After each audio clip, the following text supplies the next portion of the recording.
Hello and welcome to episode number 118 of The Pitcher or the Hitter, the podcast by the M-SABR Dynasty League for the M-SABR Dynasty League. I am Cam. I'm Sahil. And another week, another win for me, 6-0. Big exciting week, one huge comeback upset on Sunday. We had a trade that's not really worth talking about too much. And we got Roto for the first time this year. Gonna be a lot to talk about. Want to start out with the trade. Not a lot to talk about. DeSclafani was traded for Brandon Marsh. DeSclafani is hurt now. I also traded for him in Gallardo shortly thereafter. What do you think about this deal? Andrew acquired DeSclafani to try and shore up his pitching. Yeah, it's not only is DeSclafani hurt, but he dropped a piano bench on his toe, and that's how he's hurt. So one of the more interesting injuries. But I mean, I think for Andrew, he needed some starting pitcher depth. He was able to get one for pretty cheap. I don't know if DeSclafani is going to pitch as well as he was early in the season all year, and we definitely saw some regression in his 2 starts since joining Andrew's team. But I think he's a solid get for, Brandon Marsh is a talented young player, but he definitely has some flaws in his game. I think the strikeouts cap his upside a bit. Considering he's a waiver pickup, I think it's a pretty good get for Andrew to get DeSclafani, but I'm not super jazzed about either player. EBO getting younger, I think, works for them well here. So I think it's a minor trade. It's probably not one that matters, but it makes sense for both sides. So I'm happy for them. Yeah, I agree. It makes sense for both sides. Marsh has been hitting well. He's got a 426 BABIP, but he's also walking quite a bit. So we'll see how he does the rest of the season. Hopefully DeSclafani doesn't stay hurt because he's pitching solidly too. Yeah, he has been pitching well, and the last full season he was healthy, I think it was 2021. He had a very nice season, so he dealt with some injuries last year. So it's not far-fetched to say that he can keep this up the rest of the year and be a solid starter for Andrew. Yeah, no, certainly. All right, and the more interesting news that came out on Monday, the day of recording, you put together the Roto for the first time all year, and it is something. Second time. I did it after week 2, but week 2. That doesn't really count. Maybe after week 1. Sorry. Yeah, it doesn't really count. We're now 6 weeks in. We're now roughly a quarter of the way through the actual MLB season, so I think this is when some major league teams start to really, kind of figure out, hey, are we real? Are we not real? And I think this is a pretty good benchmark to start looking at teams here. And I have to say, this is not what I expected when I put this together. Cam, you and I are just blowing everyone out of the water. We're really good. I have 128.5 out of 144. Yeah, you have a 115.5 out of 144. I mean, I even have a pretty solid lead ahead of you still. Like 13 points. That's bigger than the gap between 3 and 7. That's almost as big as the gap between 3 and 8. It's just we are dominating here.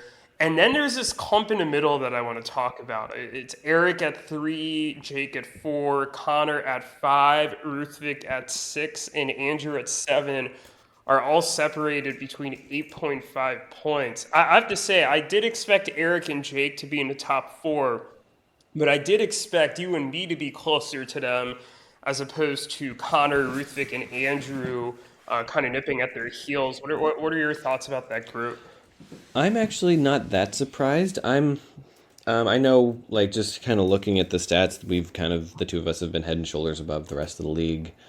Erik at 3 is not a surprise. I was expecting Jake to be a little bit lower, to be honest. I'm not sure who would have been ahead of him. Andrew, I'm surprised, is down at 7. I kind of would have expected Andrew to be in that 4th spot. If you swap Jake and Andrew, I wouldn't have been shocked. based on just kind of the eye test. And Andrew's win over Jake this week. I wouldn't have really figured out where Conor was. I wouldn't have guessed that really. So I'm a little surprised that he's at 5, and the rest like going down. Yuki's a little lower than I would have thought. I like Andrew's comment. How's the weather down there, Yuki? Um,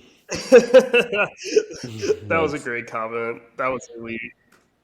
and then yeah, Daniel and Matt, I guess, do not seem to be any improved over last year, unfortunately. No, they were last in 5 of the 6 offensive categories. Interestingly, almost a third of their roto points, or more than a third of their roto points, come from holds. They are first in the league in holds, but they're last in 6 of the 12 categories. So, not the best look for them. I think you and I are both probably, maybe not based on how he's played, but if you would have asked us at the beginning of the season, where would we have Anthony in Naruto? I don't think either of us would have had him last. I agree. We're 11th, Sorry, but yeah, second. yeah, it's been disappointing, and he did win this week, but yeah, it's been a disappointing journey for that team so far. It is, yeah, young starting pitchers in like their sophomore year. That's always going to be some ups and downs, and I'm not super worried long term yet. But yeah, it's definitely not been the start we were hoping for. Yeah, I wonder if he's a little more in the throes of a rebuild or of the retool still, as opposed to kind of right there in the wild card mix. Or I keep calling it the Yeah, wild and card, but that makes it's sense. We the kind of finals. put a little. We kind of raised the hype levels beyond where maybe they should have been, but that's okay.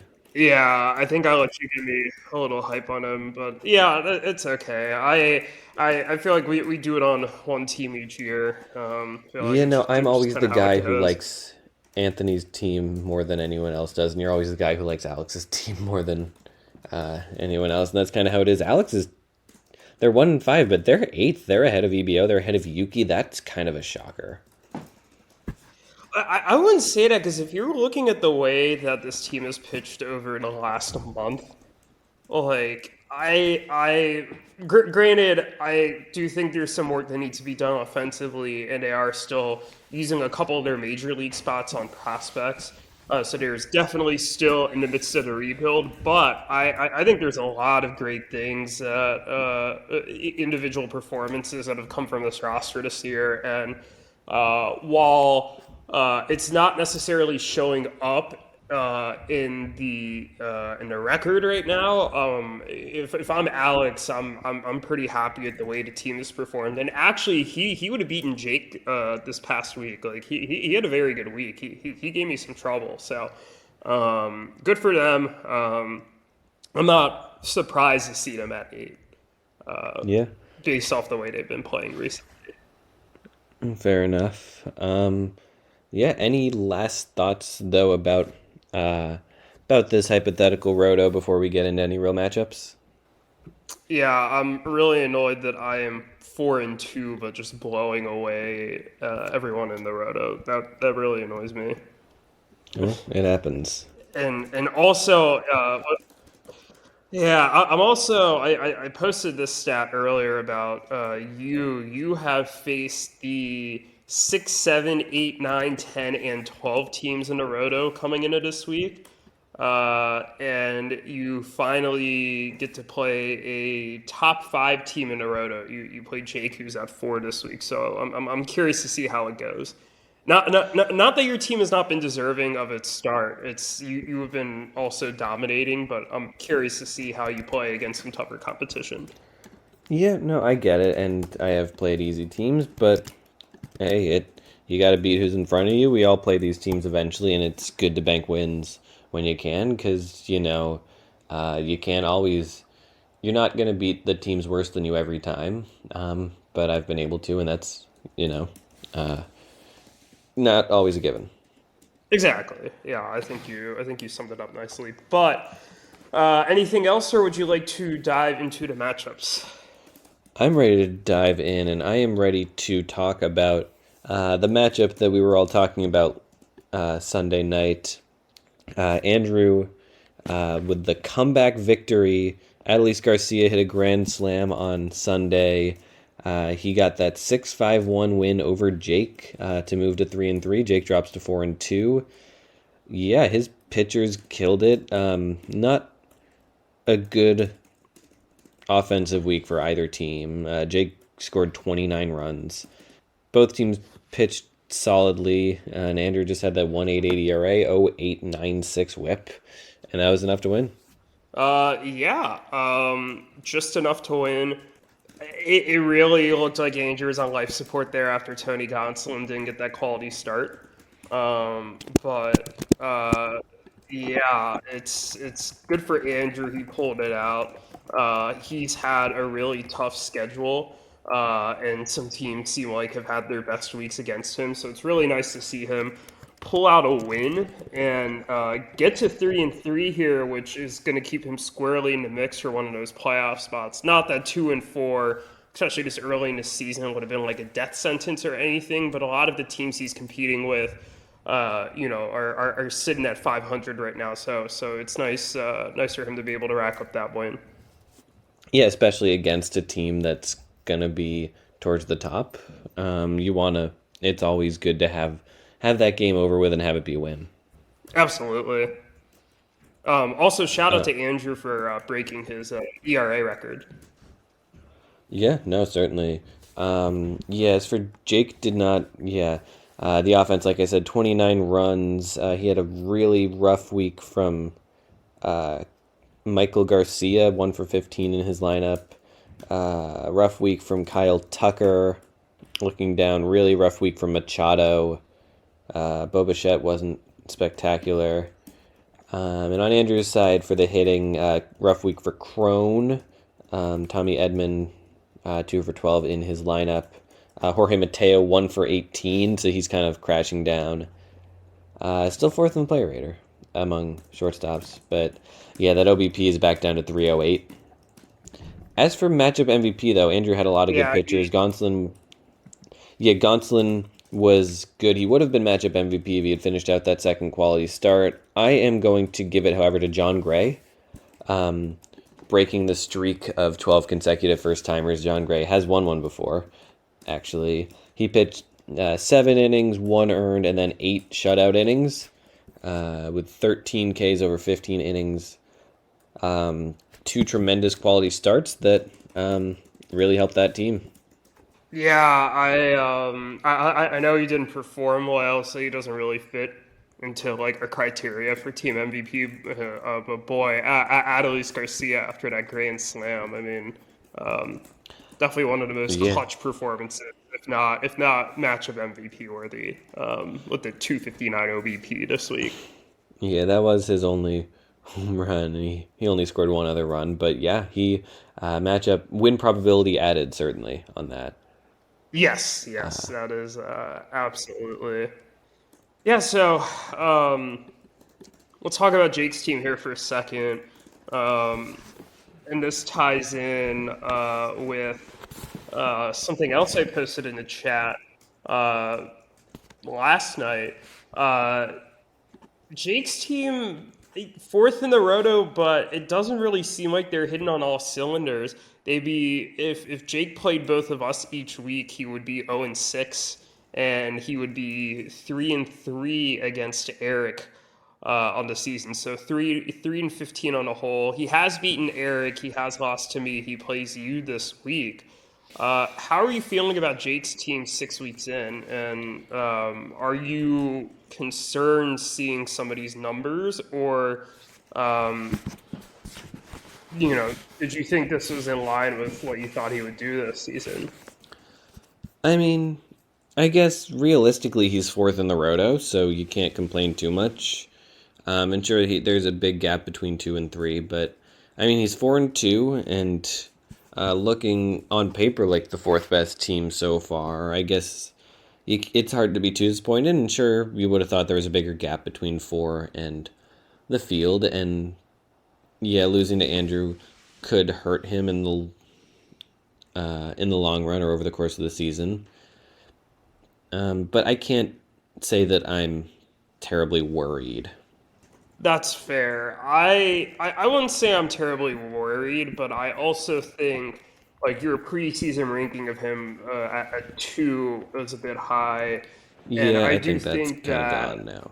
he is more of the clear number 4, as opposed to maybe somebody who was like one of the potential favorites for number 2 or number 3, if that makes sense.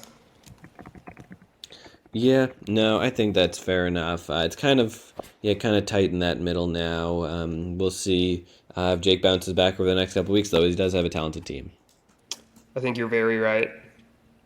Um, Um, yeah, let's move on, though, to the next matchup that I wanted to talk about. We finally got our first tie of the year. It took 6 weeks, but we are in the tie column as a league. yeah, I'm surprised it took this long.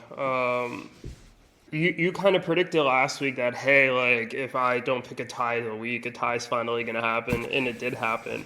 And this one did not look like it was gonna be a tie. It looked like Connor had a win locked up 6-5-1 when Jason Adam got the save on Friday, and then Ruthvik was able to get a last second steal from Starling Marte to tie it back up.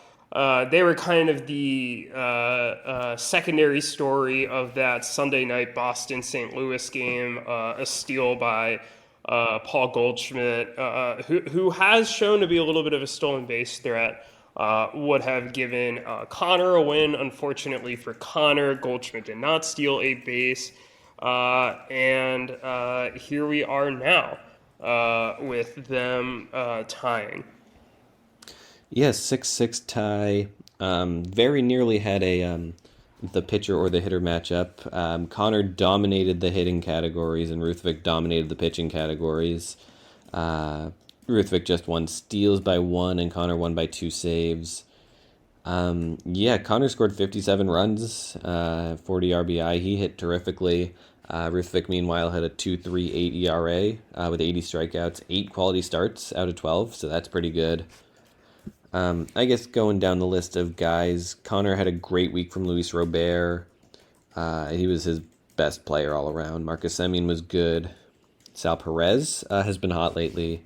Pitching wise, he had a solid start from Justin Verlander against the Reds. Giolito made another good start. He's been. I feel like that's 3 weeks in a row I've said something like, yeah, Giolito's pitching well. And it looks like he benched him against Houston, and that was a good choice because he did not pitch well then. Yeah, Ruthvik, meanwhile, was not good hitting. Like he only hit 4 homers all week with 20 RBI, 25 runs. That is dreadful.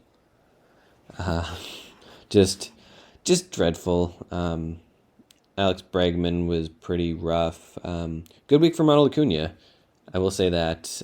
Credit where credit is due. He hit 2 of the 4 homers.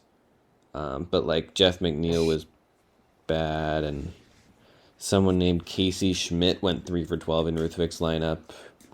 11 for 24 Don't on the even get me season. But started on. Don't even get me started on Dominic Fletcher. Ruthvik yeah, made I me think pick him up. Ruthvik's trying to like fashion IFLD. himself as the next Erik, maybe. It's weird because like yes, but like when Erik does it, like Erik has actually been less like Erik because Erik has slowly built up a lineup with like actual like good players and has like kept them and like he has a couple spots like second base he's been rotating through some guys and the outfield he's had a couple spots where he's been doing a little bit of rotating but like for the most part like it feels like he's starting to get a little more set. I'm just not I seeing think you're that with right. Ruthvik team as much. Yeah.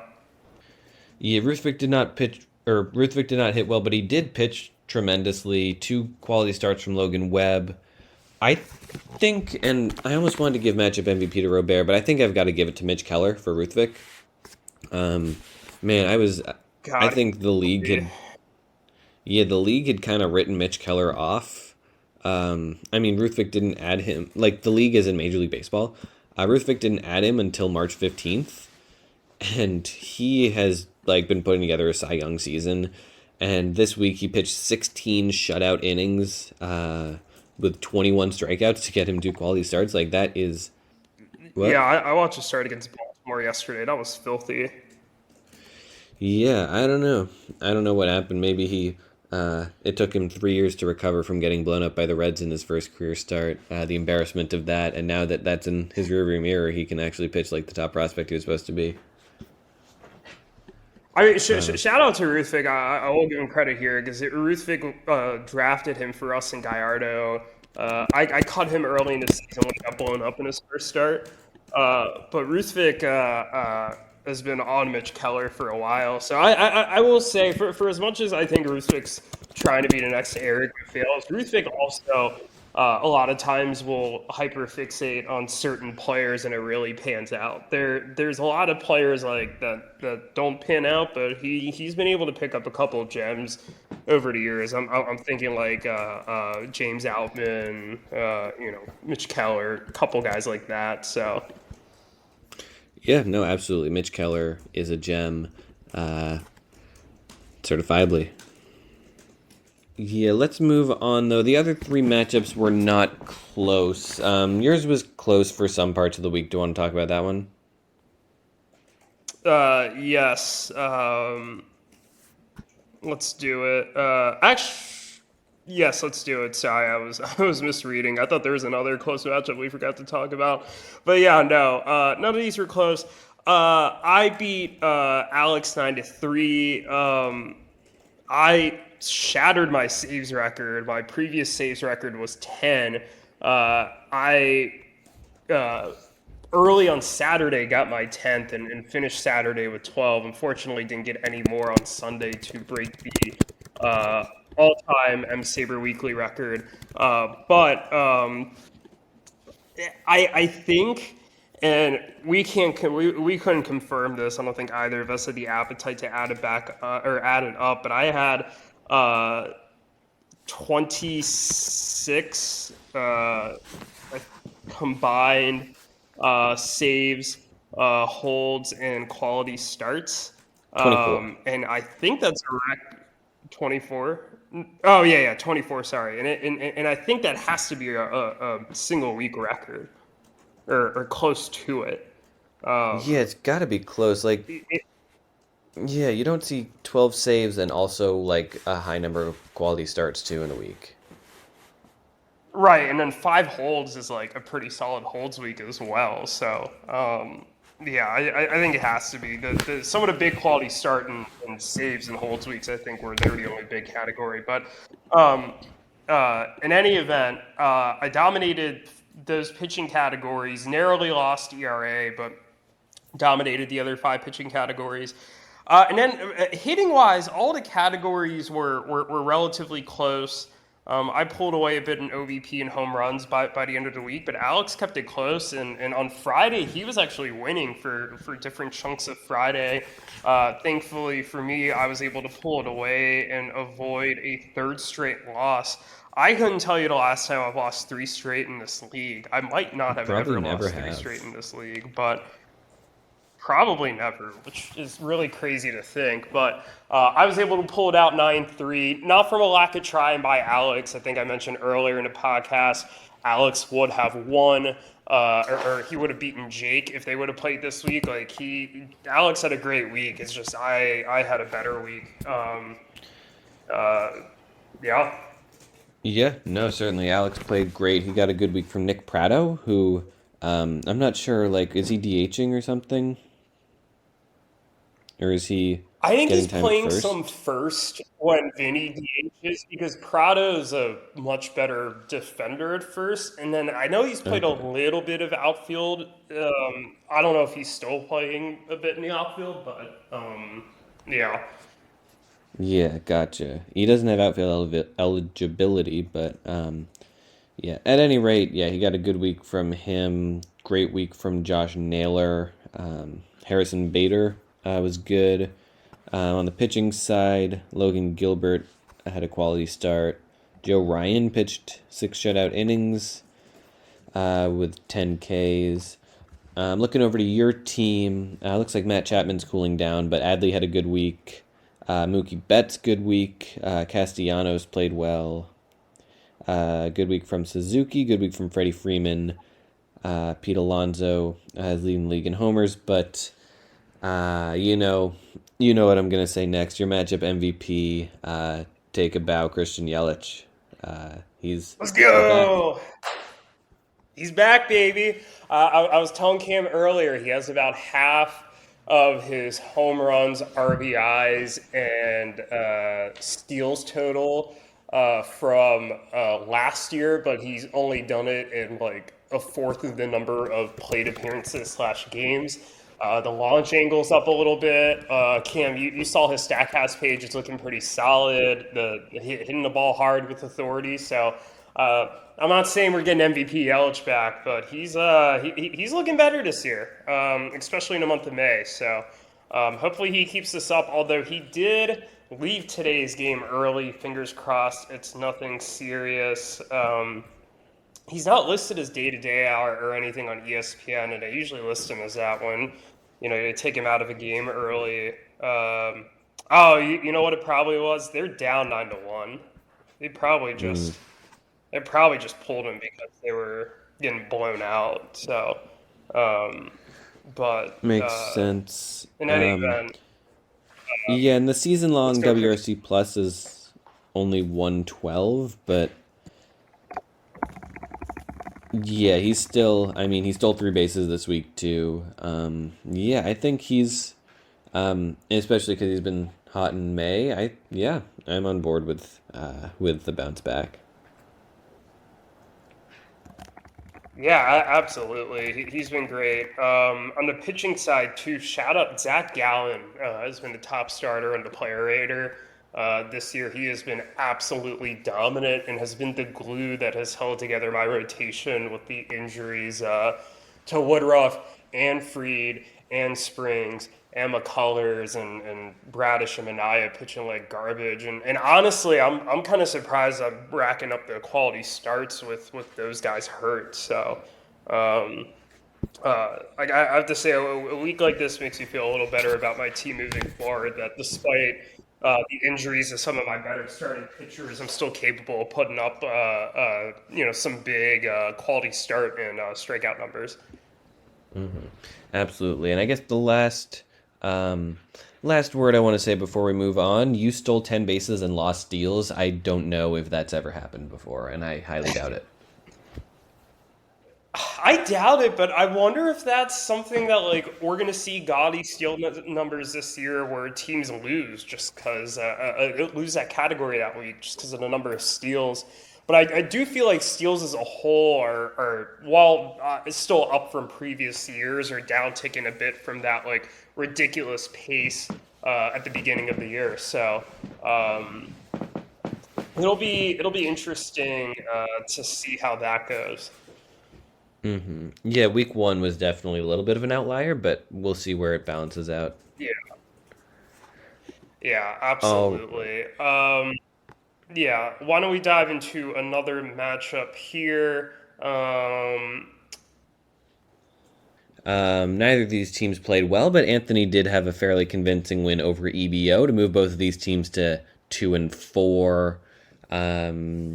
Yeah, not the most convincing win stat wise, but they're both 2-4. They're kind of in that mix still, and definitely if a must win for Anthony. Yeah, absolutely a must win. What he would have dropped to 1-5 otherwise. I don't think he would have had a really hard time recovering from that. But yeah, you're right. Not a great performance by either team, but Anthony was able to get just enough done. Yeah. Any thoughts on any of these individual players? I guess I'll start by saying EBO really did not hit the ball at all this week. They might have in general been the worst performing team. Like they scored 27 runs, only hit 5 homers, 273 OBP. So some Ruthvik like offensive numbers, but unlike Ruthvik, they paired that with a 5.83 ERA and a 1.60 WHIP. So that that was not good. Cortez got blown up. Really, all of their pitchers except for Patrick Sandoval got blown up. And then hitting wise, like Willie Adames was bad. But I guess in positive news for to talk about Anthony's team, Gleyber Torres had a really solid week. Jazz Chisholm had a solid week as well. I think matchup MVP is probably going to go to Christopher Morel, which is not a name I really thought I'd be saying for matchup MVP often this year. I'll give a shout out to Andrew Heaney. He had 2 quality starts. I think the ERA was just a little bit too high to get this honor. But honor, no one cares about this. But Morel hit 3 homers, five runs, 6 RBI, stole a base 2 with a good on base percentage. And he's just kind of a fun story. Like, he was tearing up AAA, and they brought him back up, and he's, hit the ground running. Yeah, he has a grand slam today. He knocked your boy Framber out of the game, so you might be talking about him again next week. Yeah. Fun fact, Christopher Morel was matchup MVP week 8 last year for, I want to say, Eric's team? Probably. Yeah, definitely, probably Eric's team. That does not surprise me. It wouldn't surprise me if Erik was one who owned him. Yeah, I'm sure he'll send a message to that effect later on. He's the one who goes after these guys. But yeah, that was good week for him. Certainly, even if it wasn't a great week for Anthony's offense, but better week than EBO's offense.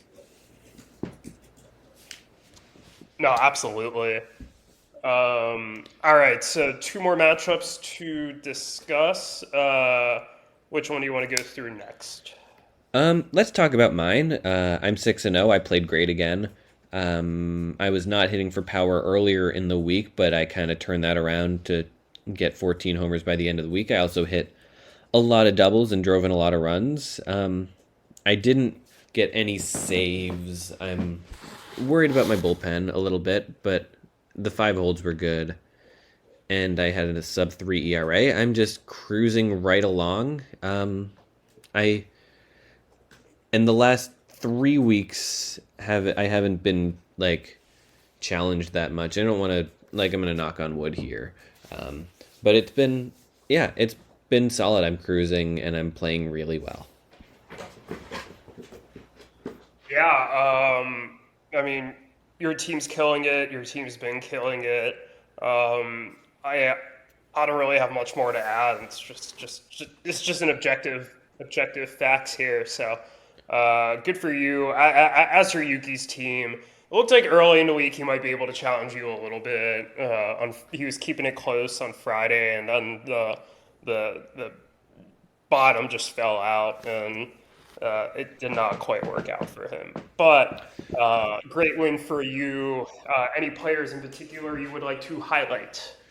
Yeah, so I'll shout out Framber. I know he's not pitching well live Monday, but he had a great start during the week last week.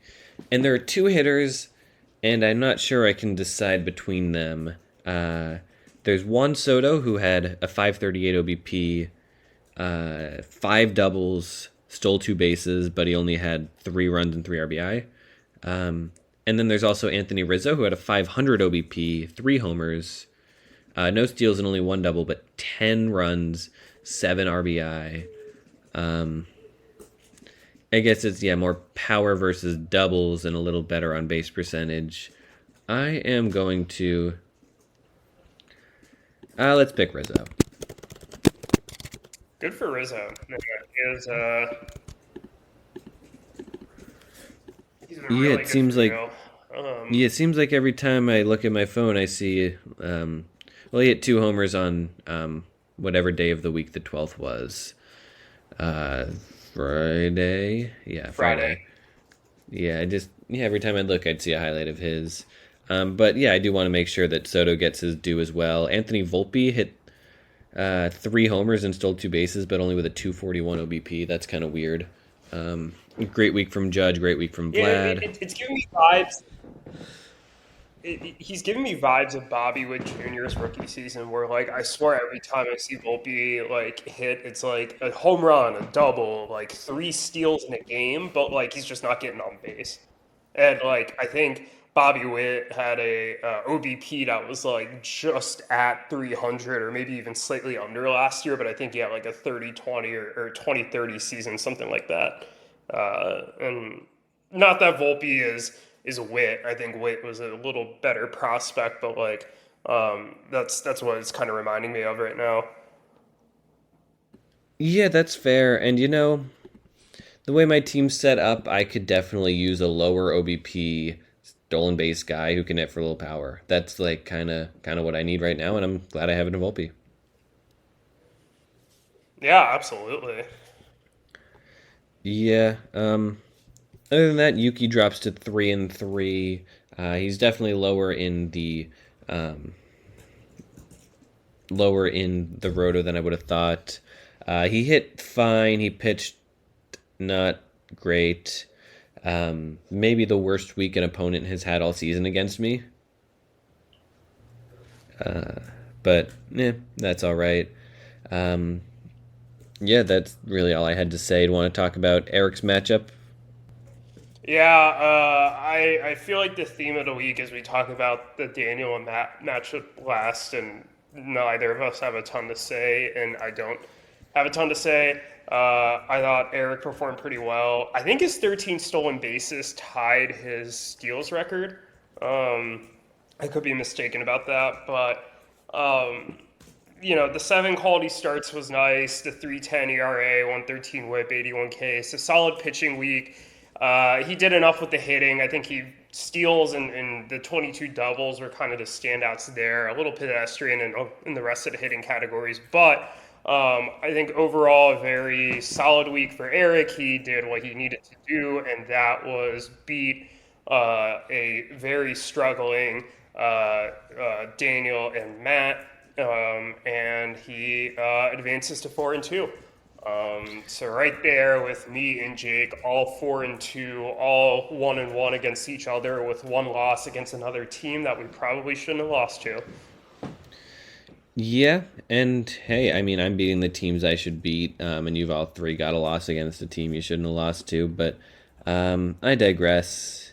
Um, yeah, the Drury, I just checked, they would have beaten EBO this week, so good for them, I suppose. But no, just not cutting it, really. I don't have a whole lot to say. Um, it's funny that they're leading the league in holds. They didn't get any holds this week. They did get two saves though. Erik though played Yeah, that's interesting. yeah. Erik though played good, not great. I would say, and he didn't need to play great. He may have benched some guys towards the end of the week. I wasn't paying attention. The doubles and steals were great. The other hitting categories were mediocre. Got a lot of Ks and quality starts. The pitching looked solid. Overall, I would say. Um, Trying to find a matchup MVP. Corbin Burns pitched solid. Um, who else? Another good week hitting wise from Brent Rooker. Uh, I don't know how he keeps doing it. Christ. I will give it to Lars Nootbaar, though, with a 444 OBP, 7 runs, 3 doubles, pair of steals as well. Good week for him. Yeah, no, great week to be Lars Nootbaar. All right. Are we ready to dive into our matchup preview? Yeah, let's dive into it. Great week to be Lars Nootbaar. Matchup to watch, of course, has got to be me versus Jake, right? Yeah, I think it does. Right, this is probably your toughest opponent of the season. You're 6-0. I think this is your first big true test.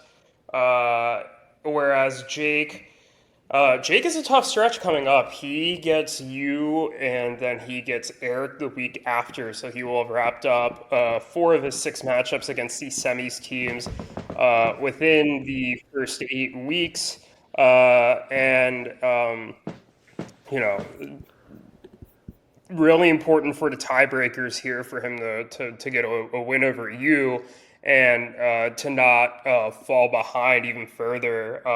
If you beat him, he'll be 7-0. He'll be 4-3, and you'll have the head-to-head advantage over him. So essentially, 3.5 game lead.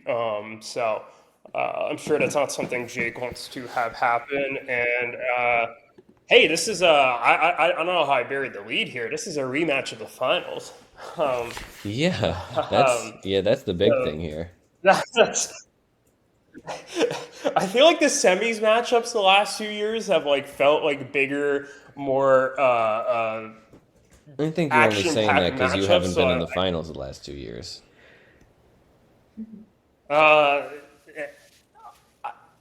I I don't totally disagree with that, but also like compare to matchups and how they've ended up. I think it's night and day. But um, yeah, anything you'd like to add? It is your matchup, so I Yeah, don't wanna take all the talking points.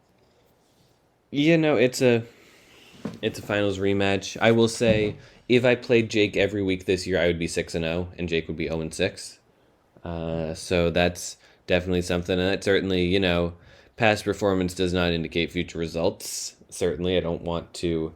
I could be 1-6 against Jake at the end of this week if he gets the one, or 6-1 against Jake. But if the one matchup he wins is the one he plays me, that's all that counts. Yep, Yeah. that's what's happened Other with me. And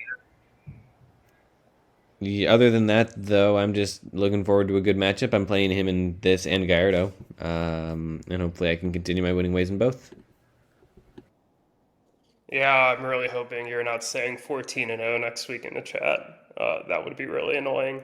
Uh, I but would love nothing more. let's Yeah. Okay. Let's go back and look at how we picked last week. We both picked myself to win. That worked out for both of us. We both picked EBO to win. That worked out for neither of us. We both picked Erik to win.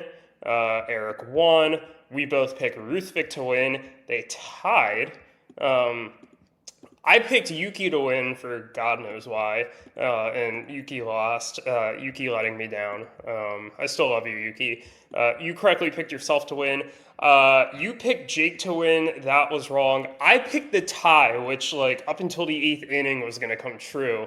And then Nolan Gorman got one of the weirder looking doubles I've ever seen, and that worked out quite nicely for Andrew. I do not get the full credit for the tie. But in any event, I went 2-2-2. You went 3-2-1. This makes me 19-14-3, and you are now 21-9-6. All right. This means yet again, Cam, you are picking first. So whenever you are ready, good sir, you may make your picks. I think you will have no trouble with Anthony, even though as we speak he's got a 412 on base percentage. Um, I think Conor will beat EBO. Since week 3 started, he's been looking like one of the best teams in the league. I think Erik will beat Ruthvik. I think I think Andrew will beat Yuki. Those teams are kind of headed in different directions. Tendies versus the jury, the 2-1-5 teams, the battle for Dylan Cruz. This is low key. If we didn't have a finals rematch this week, this could have been a cheeky pick for matchup of the week. I think I'll pick the bellies.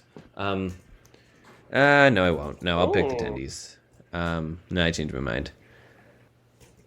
And, they've been playing better than I thought they had. They looked solid against you this week, and I will give myself the win over Jake. oh, okay. Cam picking himself. All right.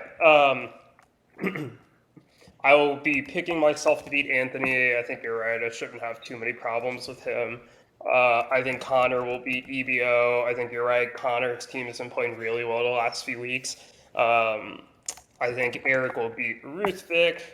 Um, Eric's playing well. Not that Ruthvik's team hasn't been playing well, but I just don't think he's going to hit enough. I think Andrew will beat Yuki. Andrew just has the better team, plain and simple. I think Alex and Zach are going to beat Daniel and Matt. I just think they have the better team, and the Roto very much proves it. And I'm going to pick Jake to beat you, and it's one of those things where I think you're playing better right now, but it's just like I feel like that's just how the story always goes. It's just like you're 6-0 against a team you've been hyping up this fact like for the past couple of days, and then you're just going to fall flat. Like I just it just the storyline's too perfect for me not to pick it. So I'm going to pick Jake to win.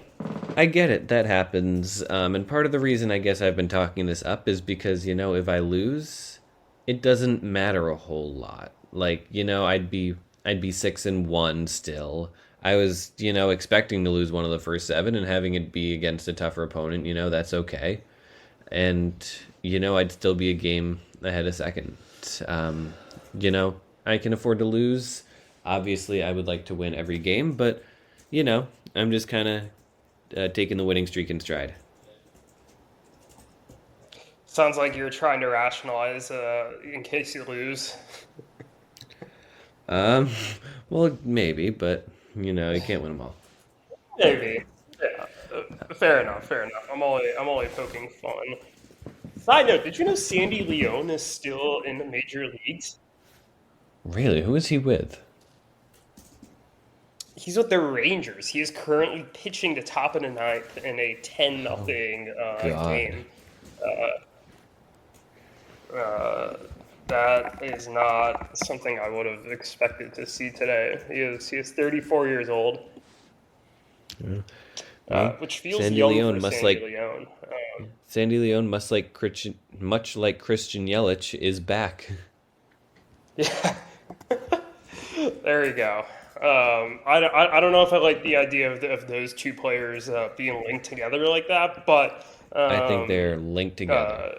for Yelich, yeah. Ugh. Anyways, that is our Week 6 wrap up and Week 7 preview. Cam, is there anything else you would like to add, good sir? Nope, that is everything.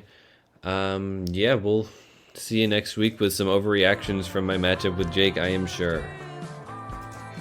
Yeah, I am sure we're going to have a lot to discuss, and hopefully some more trades come down the pipeline so we have some other stuff to talk about. Yeah. All right. Talk to you then.